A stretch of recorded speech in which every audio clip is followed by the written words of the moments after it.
How to start community on WhatsApp. So if you want to start a community, then what you have to do is first of all open up your WhatsApp, and then under the WhatsApp you will find a people icon, so a group of people on the left side of chats. So tap on that, and here you will have introducing communities, and then you will have an option which says start your community. Tap on that, and from here you can start a community.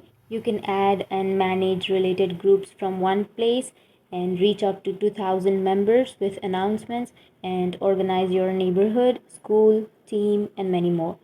So to start, tap on get started, and here you can name your community.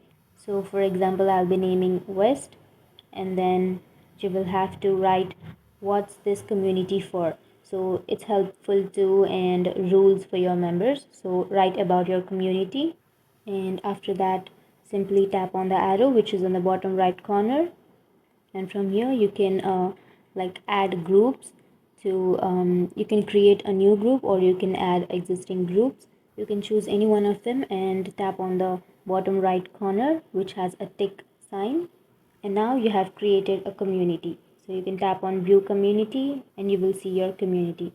And you can also create a new community by just tapping on new community, and from here you can create another one, and you can go to your community by tapping on this. And that's it, guys. That's how you start a community on WhatsApp. And if you have any questions, feel free to comment below. Thanks for watching.